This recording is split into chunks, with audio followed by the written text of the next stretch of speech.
ನಮಸ್ಕಾರ ರೀ ಸಾವ್ಕಾರ ಮಂದಿಗೆ. ಇದೊಂದು ವಿಡಿಯೋ ಹಾಕ್ತೀನಿ ನೋಡ್ರಿ.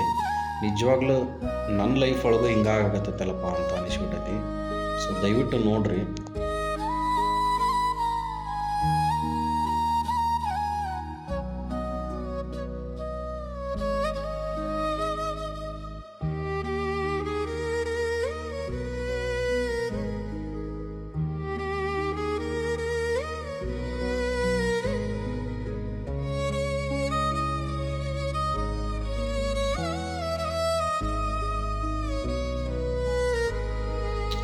ನೋಡಿದ್ರಲ್ಲ ವಿಡಿಯೋನ.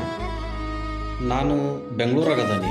ನೀವೇನರ ನನಗೆ ಫಾಲೋ ಮಾಡ್ಬೇಕಂತಂದ್ರೆ ಬಸ್ ಬುಕ್ ಮಾಡ್ಕೊಂಬಂದು ಇಲ್ಲಿ ಬೆಂಗಳೂರಿಗೆ ಬಂದು ನೀವು ಫಾಲೋ ಮಾಡಿ ಹೋಗ್ಬೇಕಂತ ಏನಿಲ್ಲ. ಅಲ್ಲೇ ನಿಮ್ಮ ಫೋನ್ ಒಳಗೆ ಕೆಳಗೆ ಐತಿ, ಮೂಲ್ಯಾಗ ಕಾಣಿಸ್ತೈತಿ, ಎದ್ದು ಹೊಡಿತೈತಿ ಮುಟ್ರಿ ಅಂಥೇಳಿ. ಅದನ್ನು ಮುಟ್ಟಾಕಿ ಏನು ತ್ರಾಸು ನಿಮಗೆ? ಫಾಲೋ ಮಾಡಿರಿ. ನಾ ಏನು ಬೇಡ ಅನ್ನಕತ್ತಾನೆ ನಿಮಗೆ ಫಾಲೋ ಮಾಡೋಕ್ಕೆ. ನೋಡ್ತೀರಪ್ಪ, ಅದು ಲೈಕ್ ಒಂದು 8,000 ಮಂದಿ ನೋಡ್ತೀರಿ, ಲೈಕ್ ನೋಡಿದ್ರೆ ಕಡಿಮೆ ಬರ್ತವೆ. ಫಾಲೋ ಅಂತಾರೆ ಇಲ್ಲ ಯಾವ್ದಾರ ಒಂದು 10 ವೀಡಿಯೋಕ್ಕೆ ಒಬ್ರು ಬರ್ತೀರಿ. ಎಲ್ಲಿ ಹೋಗೋಣ ನಾವು ಹಿಂಗಾತಂದ್ರೆ?